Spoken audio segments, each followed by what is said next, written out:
Dear student, આજે આપણે hello alkane hello એરિનમાં ત્રીજો લેક્ચર છે. હવે પ્રશ્ન 74 માં પૂછ્યા ગ્રિગ્નાર્ડ અને વુલ્સ પ્રક્રિયામાં અનુક્રમે કઈ ધાતુ વપરાય છે. ગ્રિગ્નાર્ડ પ્રક્રિયામાં હેલો આલ્કેન હોય એમાં મેગ્નેશિયમ ધાતુ ઉમેરતા ઇથાઇલ મેગ્નેશિયમ ક્લોરાઇડ બને એટલે મેગ્નેશિયમ. વુલ્સ પ્રક્રિયામાં બે સમાન હેલો આલ્કેનની ઇથર સાથે પ્રક્રિયા કરતા 2 મોલ NaCl જાય અને ઇથેન બને છે એટલે મેગ્નેશિયમ અને સોડિયમ ધાતુ આવશે. પછી ઇથાઇલ મેગ્નેશિયમ બ્રોમાઇડના જળ વિભાજનથી શું મળે છે?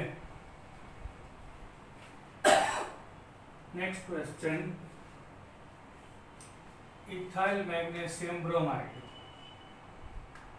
એનું હાઇડ્રોલિસિસ यानी કે જળ વિભાજન.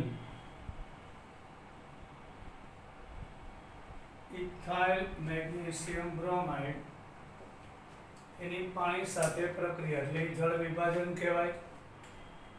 અહીંયા આગળ H+ અને OH MgBr OH સાથે જોડાઈ જાય એટલે મેગ્નેશિયમ હાઇડ્રોક્સી બ્રોમાઇડ આપે અને ઇથાઇલમાં એક હાઇડ્રોજન જોડાય અને ઇથેન બનશે એટલે જવાબ બી આવે છે. નેક્સ્ટ 76 2 બ્રોમો ब्यूटेनની આલ્કોહોલિક પોટેશિયમ હાઇડ્રોક્સાઇડ હારે પ્રક્રિયા કરતા મુખ્ય નિપજ કઈ હશે? 2 બ્રોમો બ્યુટેન છે અને આલ્કોહોલિક પોટેશિયમ હાઇડ્રોક્સાઇડ હોય. આ 2 બ્રોમો બ્યુટેન આલ્કોહોલમાં ઓગાળેલું, જો ખાલી કેવો હોય તો વિસ્થાપન થાય. આલ્કોહોલમાં ઓગાળેલ પોટેશિયમ હાઇડ્રોક્સાઇડ વિલોપન થાય. પહેલા તો K+Br સાથે જશે એટલે KBr. હવે અહીંયા આગળ એના 2 બીટા કાર્બન છે.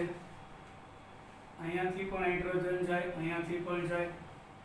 ધારો કે અહીંથી હાઇડ્રોજન જાય તો દ્વિબંધ ત્યાં રચાશે તો બ્યુટુઇન મળશે. હજી એક શક્યતા, ધારો કે અહીંથી ને પણ જાય તો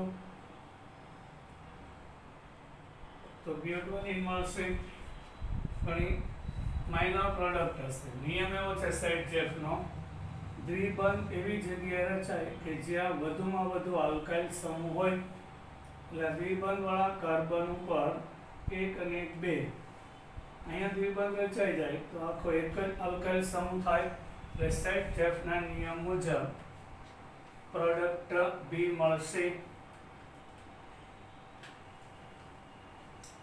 હેલો આલ્કેનની આલ્કોહોલિક કેવલ સાથે પ્રક્રિયાથી મળતી નિપજ, જે આલ્કીન નિપજમાં દ્વિબંધ ધરાવતા કાર્બન વધુ સંખ્યામાં આલ્કાઇલ સમૂહ સાથે જોડાય તે નિયમ વધુ પ્રમાણમાં મળે એટલે આ જ ઉદાહરણ લાગુ પડે છે. એટલે આલ્કોહોલિક પોટેશિયમ હાઇડ્રોક્સાઇડ હારે પ્રક્રિયા કરતા એવી નિપજ મળે કે દ્વિબંધ એવી જગ્યાએ રચાય કે જ્યાં વધુમાં વધુ આલ્કાઇલ સમૂહ રચાય. અહીંયા દ્વિબંધ રચાય તો એક જ આલ્કાઇલ સમૂહ આવે. દ્વિબંધ પછી માત્ર ઇથાઇલ હોય છે, ત્યાં દ્વિબંધ રચાય તો 2 મિથાઇલ મળે છે.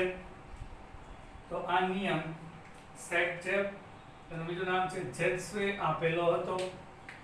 આ નિયમ હેલો આલ્કેનની આલ્કોહોલિક કેવચાર પ્રક્રિયા કરતા દ્વિબંધ એવી જગ્યા રચાય કે જ્યાં વધુમાં વધુ આલ્કાઇલ સમૂહ હોય અને જેટ્સવેનો નિયમ કહે છે એટલે આન્સર સી આવશે.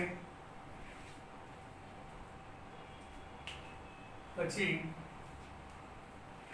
મૂળભૂત હેલો આલ્કેનમાં રહેલા કાર્બન કરતા બમણા કાર્બન ધરાવતો આલ્કેન મેળવવાની પ્રક્રિયા એટલે આપણે ક્લોરોમિથેન લઈએ એમાં એક જ કાર્બન છે, એની ઇથરની હાજરીમાં 2 મોલ સોડિયમ અને પ્રક્રિયા કરતા આ ક્લોરોમિથેનના 2 અણુ છે, એ બેમાંથી એક એક ક્લોરીન જાય તો આ 2 ઇથાઇલ મિથાઇલ જોડાય અને ઇથેન બને.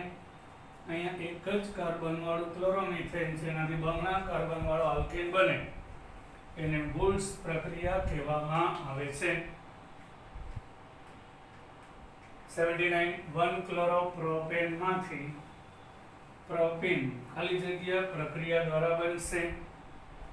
1 ક્લોરોપ્રોપેન માંથી પ્રોપીન બનાવવું એટલે કે આ CH3 CH2 CH2 Cl halogen વાળો કાર્બન એટલે આલ્ફા, એનો પાડોશી બીટા. આલ્કોહોલમાં ઓગાળેલું KOH લઈએ એટલે બીટા વિલોપન પ્રક્રિયા થશે. એમાં પોટેશિયમ ક્લોરીન સાથે જાય KCl, એના પાડોશી કાર્બન ઉપરથી H અને OH એટલે H2O, અને ત્યાં અહીંથી હાઇડ્રોજન અહીંથી ક્લોરીન જાય એટલે અહીંયા દ્વિબંધ રચાય અને પ્રોપીન બનશે.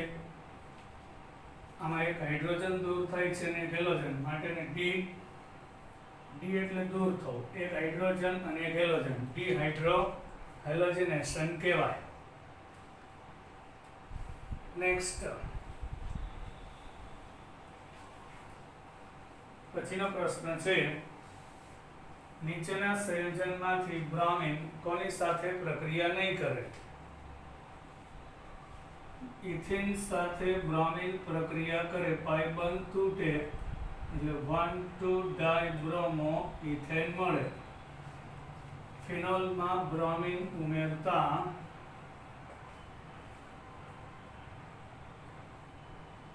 2,4,6-ટ્રાઇબ્રોમો ફિનોલ બનશે.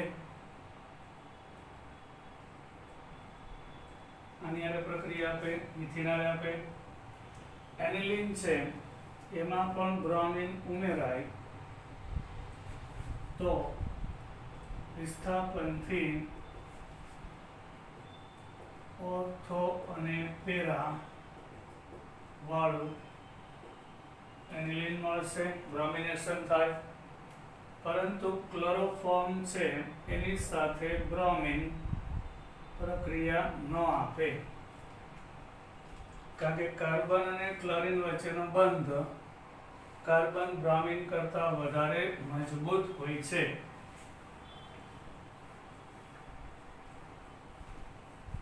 નેક્સ્ટ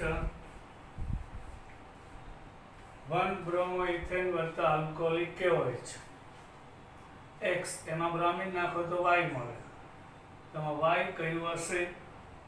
પહેલા તો આલ્કોહોલિક KOH એટલે વિસ્થાપન થાય, અહીંથી પોટેશિયમ અહીંથી બ્રોમિન એટલે KBr છૂટવું પડે. એનો પાડોશી કાર્બન બીટા, અહીંથી હાઇડ્રોજન અહીંથી OH એટલે પાણી છૂટવું પડે.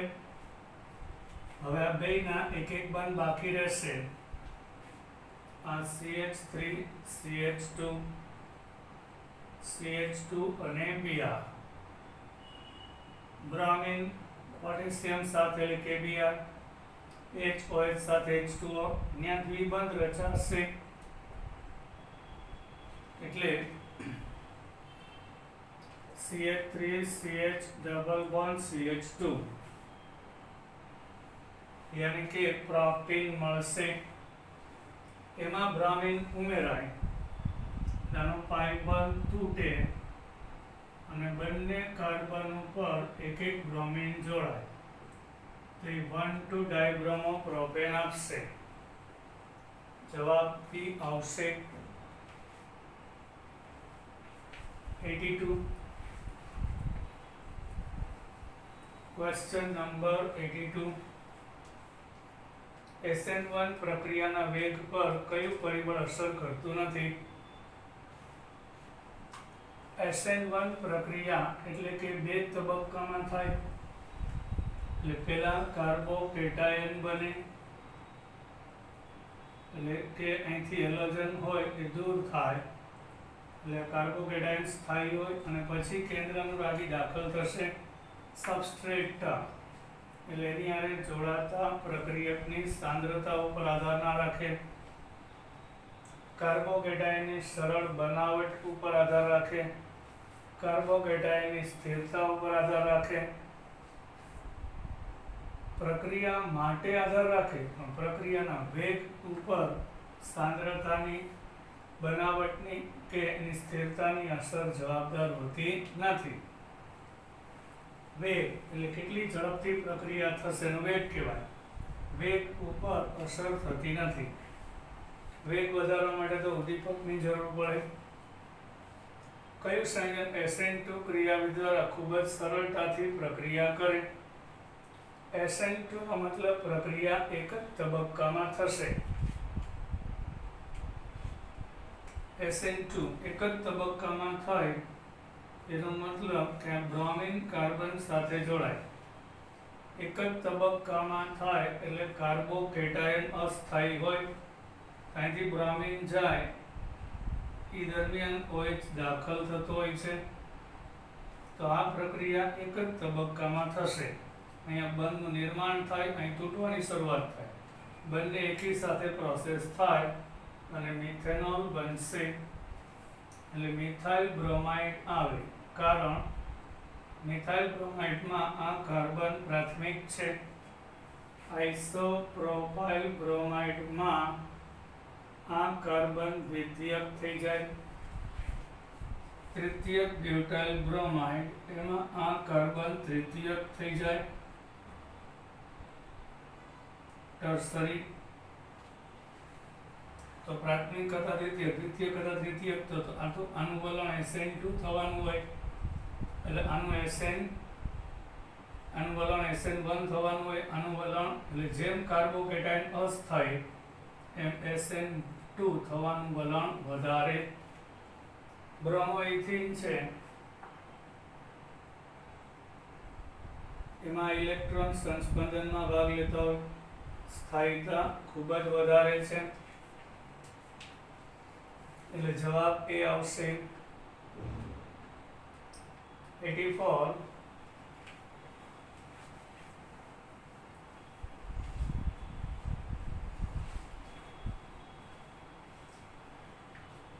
નીચે આપેલી પ્રક્રિયામાંની કઈ પ્રક્રિયા બીટા વિલોપનનું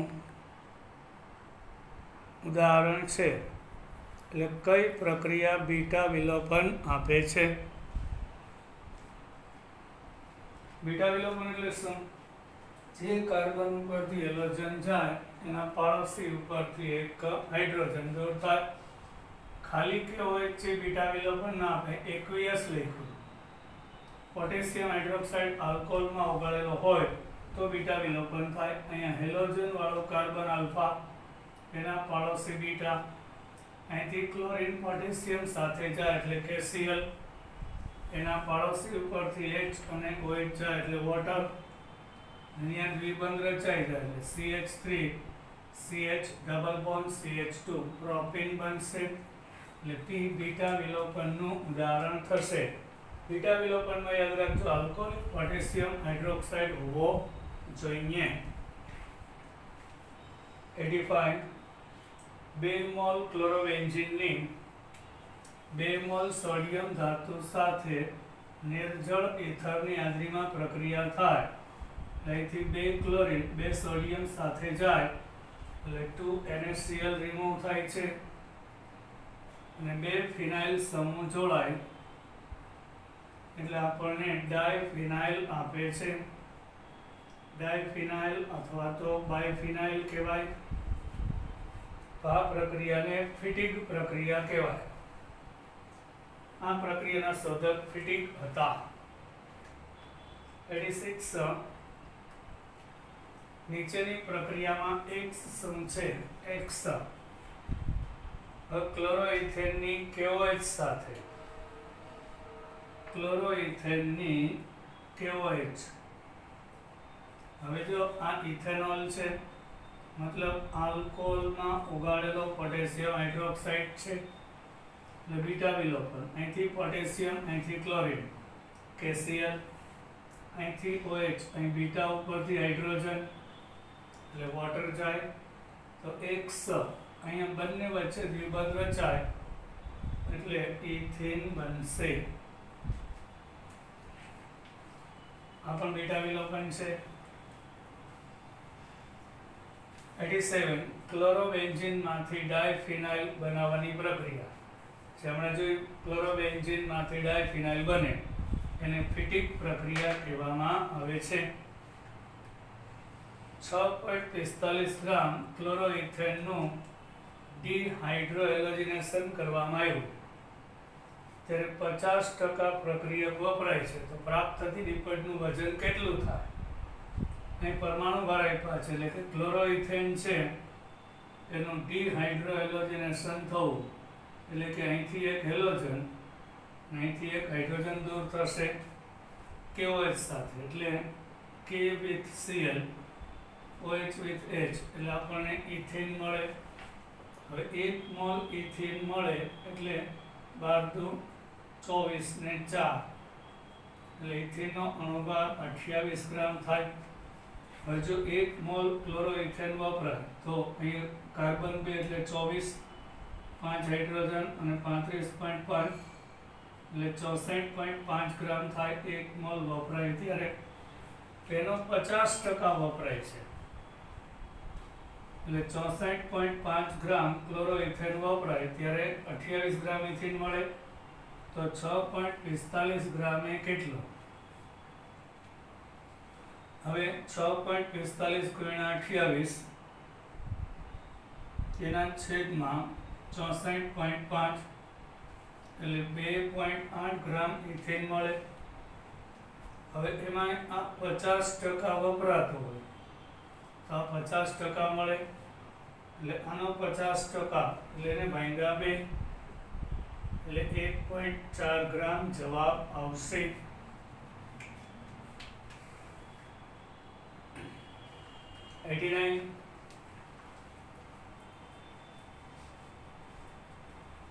દ્વિઆણ્વીય એટલે બે અણુ દ્વારા થતી પ્રક્રિયા. દ્વિઆણ્વીય કેન્દ્રીય વિસ્થાપન SN2 માટે કયું વિધાન ખોટું છે? SN2 પ્રક્રિયા એક જ તબક્કામાં થાય.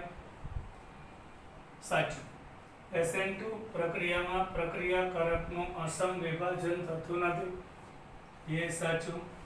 કારણ કે CH3 માં ક્લોરીન હોય તો ક્લોરીન દૂર થાય પહેલા જ OH આવી જાય એટલે ધીમે ધીમે દૂર થાય અને આ દાખલ થાય એટલે વિષમ વિભાજન થતું નથી. સાચું.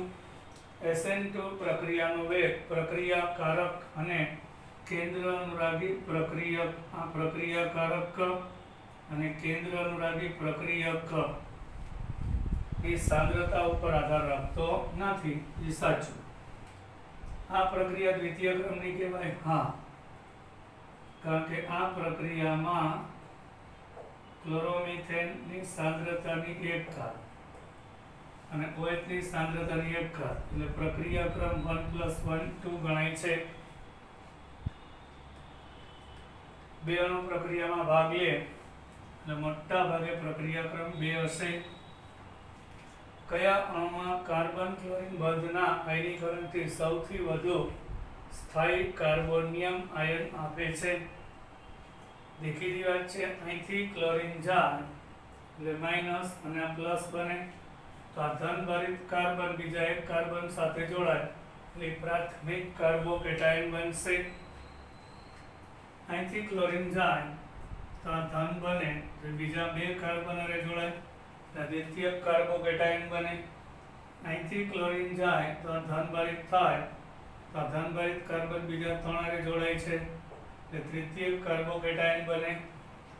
અહીંથી ક્લોરીન જાય અને ધન બને તો બીજા એક હારે જોડાય એટલે પ્રાથમિક કાર્બોકેટાયન બને. માટે જવાબ C આવશે. કારણ કે પ્રાથમિક દ્વિતીયક અને તૃતીયકમાં તૃતીયક કાર્બોકેટાયન વધુ સ્થાયી હોય છે. C6H5CH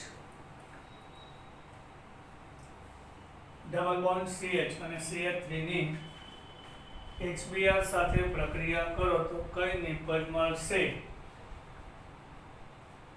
તો અહીં આપણે લઈએ C6H5CH ડબલ બોન્ડ CH અને CH3 એમાં HBr ઉમેરાય કારણ કે બંને કાર્બન ઉપર હાઇડ્રોજન એક એક આવેલા છે. હવે આનું બંધ તૂટે એ બેન્ઝીન રિંગ છે.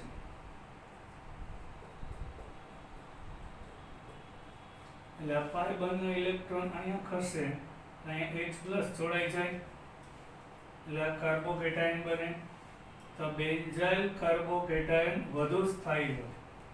જો દ્વિબંધ અહીંયા આવે પાઈ બંધ તો આ સાઈડ મિથાઇલ છે, આ સાઈડ મિથાઇલ, આ દ્વિતીય કાર્બોકેટાયન બનશે, અહીંયા H આવી જાય. એમાં સંસ્પંદનને કારણે આ અસ્થાયી બને, સંસ્પંદન ન થાય. તો અહીંયા આગળ ઇલેક્ટ્રોન પાઈ બંધના ખસીને હાઇડ્રોજન જોડાઈ જાય તો CH2 બન્યા પછી આ બેન્ઝાઇલ કાર્બોકેટાયનમાં સંસ્પંદનને કારણે સ્થાયીતા વધે એટલે બ્રોમિન અહીંયા જોડાશે ને H અહીંયા આવશે. એટલે અહીંયા બ્રોમિન, અહીંયા H છે એટલે નિપટ બી આવશે.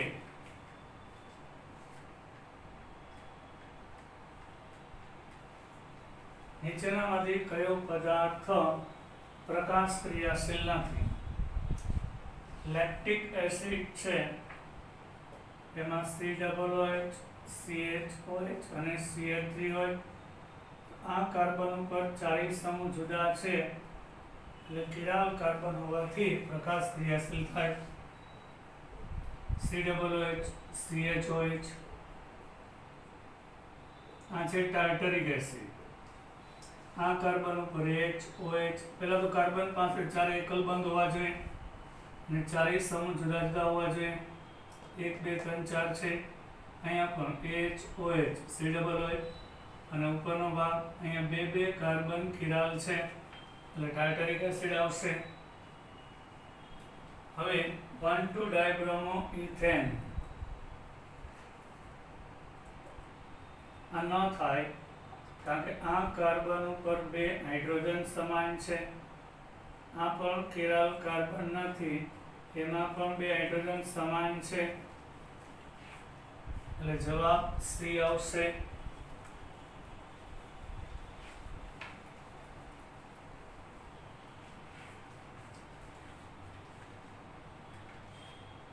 કયો પદાર્થ પ્રકાશ સમઘટકતા દર્શાવે છે?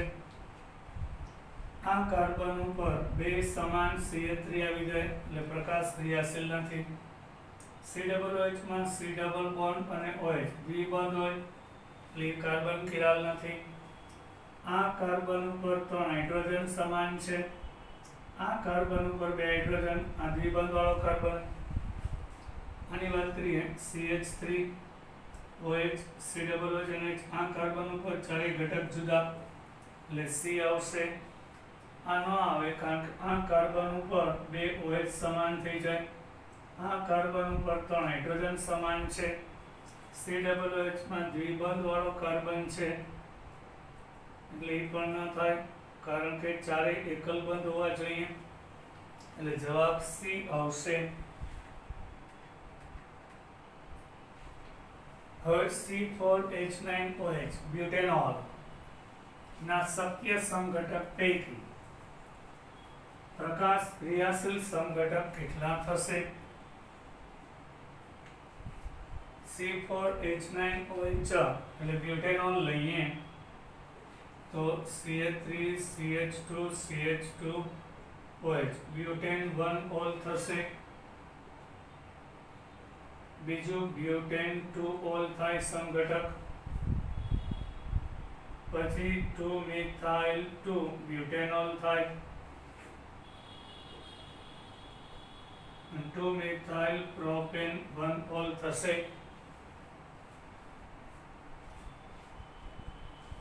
તો અહીંયા કેટલા સમઘટક મળે છે? પહેલો પ્રકાશ ક્રિયાશીલ ન થાય કારણ કે બે હાઇડ્રોજન, બે અહીંયા 3, એકેય કાર્બન કિરાલ નથી.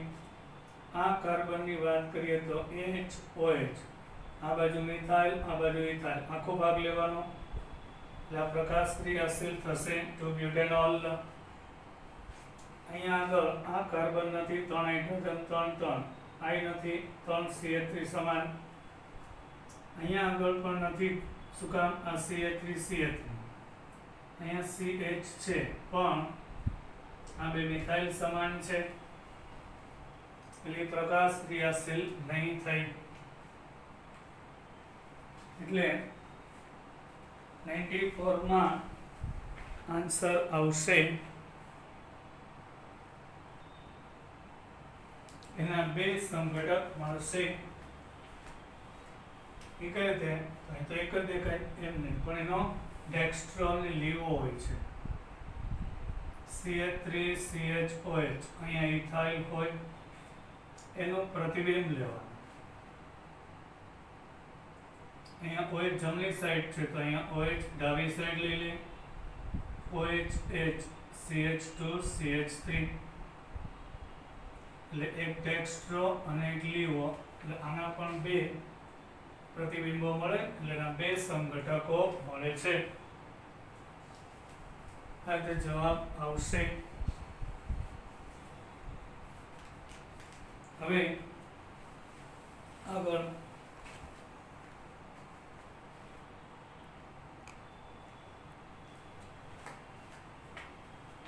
નેક્સ્ટ 95, કયું સંયોજન પ્રકાશ ક્રિયાશીલ નથી?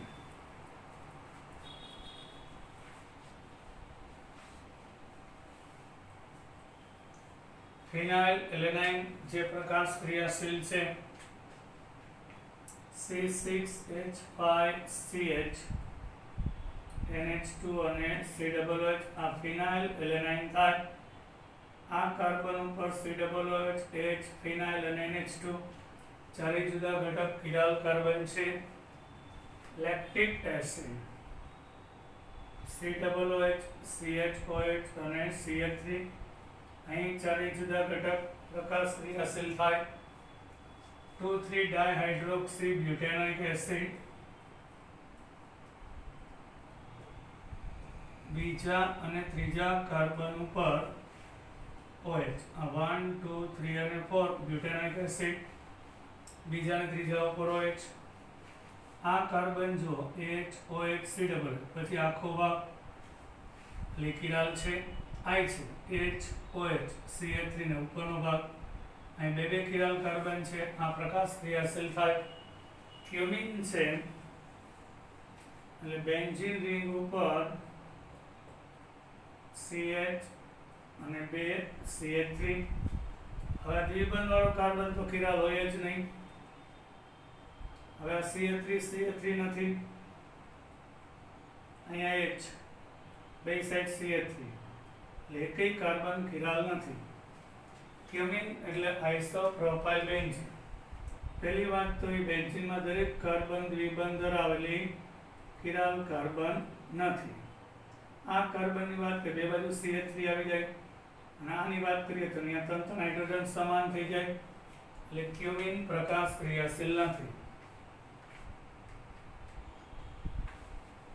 નીચેના સંયોજનમાં કયા નંબરના કાર્બન સાથે ક્લોરીન જોડાય તો કિરાલ બનશે? યસ, અહીંયા ક્યાં ક્લોરીન આવે તો કિરાલ બને? ધારો કે અહીંયા CH2 અને Cl આવે, પેલા ઉપર તો ના થાય કારણ કે બે હાઇડ્રોજન સમાન થઈ જાય. પાંચમા ઉપર પણ ના થાય, બે હાઇડ્રોજન સમાન થઈ જાય. ત્રીજા ઉપર ના થાય. અહીંયા ધારો કે H અને Cl આવે તો આ કાર્બન ઉપર HCl, બે બાજુ સમાન ઘટક ઇથાઇલ થઈ જાય. હવે બીજા કાર્બન ઉપર ક્લોરીન આવે, Cl, અહીંયા H, કાર્બન અને પ્રોપાઇલ તો થાય. એવું ચોથા નંબર ઉપર અહીંયા ક્લોરીન આવે તો CHCl, CH3 અને પ્રોપાઇલ થાય. એટલે બીજા ને ચોથા ઉપર ક્લોરીન આવે તો એ પ્રકાશ ક્રિયાશીલ બનશે એટલે B. કયું સંયોજન પ્રકાશ ક્રિયાશીલતા બતાવતું નથી? હવે અહીં આપણે જોઈએ પેરાબ્રોમો C6H4 એટલે બેન્ઝીન રિંગ. અહીંયા આગળ પ્રોપાઇલ આવેલું છે અને પેરા સ્થાનમાં બ્રોમિન.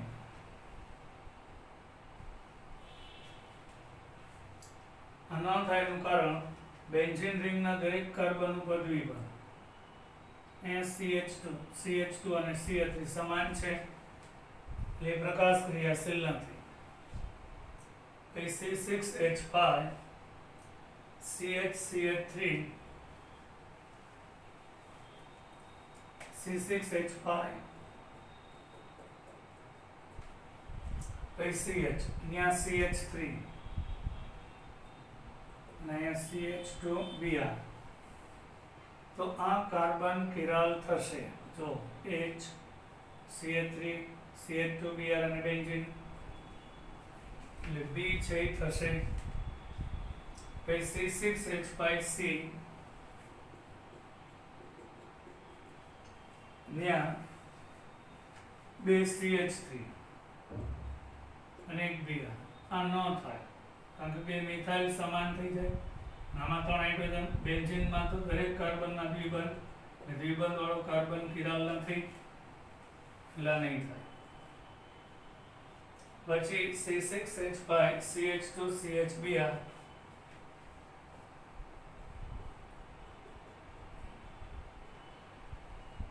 પછી CHBr અને CH3 આ થાય. અહીંયા CH3HBr અને બેન્ઝાઇલ. આ કાર્બન કિરાલ છે એટલે A અને C માં પ્રકાશ ક્રિયાશીલતા નથી, જ્યારે A અને D માં છે. નેક્સ્ટ, કયું સંયોજન કિરાલ કાર્બન ધરાવે છે?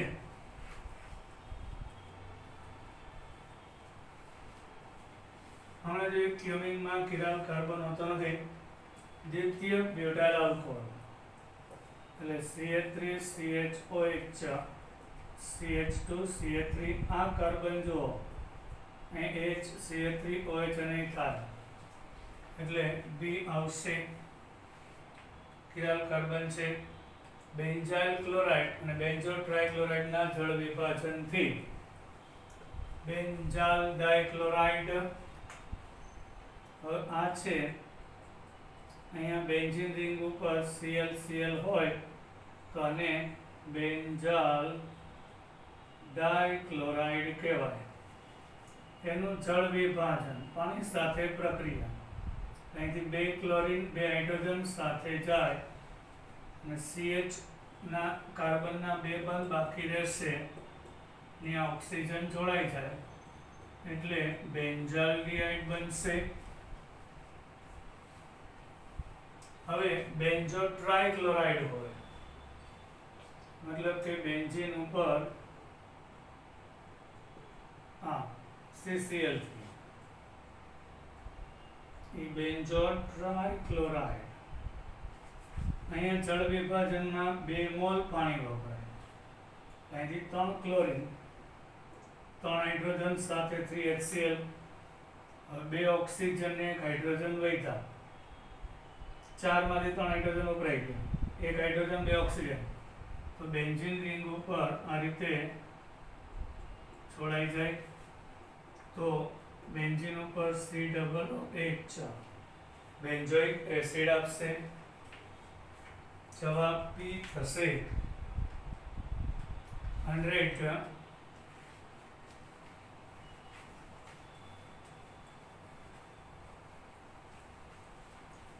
બેન્ઝીનની ક્લોરીન સાથે FeCl3 ની હાજરીમાં પ્રક્રિયા કરો. દેખીતી વાત છે.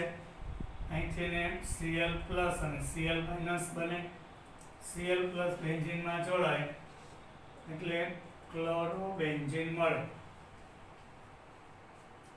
ક્લોરોબેન્ઝીન એમાંથી ડાયફિનાઇલ બનાવવું છે એટલે 2 વખત ક્લોરોબેન્ઝીન સોડિયમ ધાતુ અને ઈથર લઈ લે એટલે 2 ક્લોરીન 2 સોડિયમ જાય બે ફિનાઇલ જોડાઈને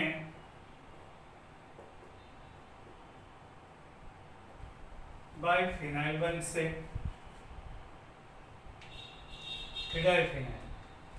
તો સોડિયમ અને શુષ્ક ઇથરનો ઉપયોગ કરવો પડે.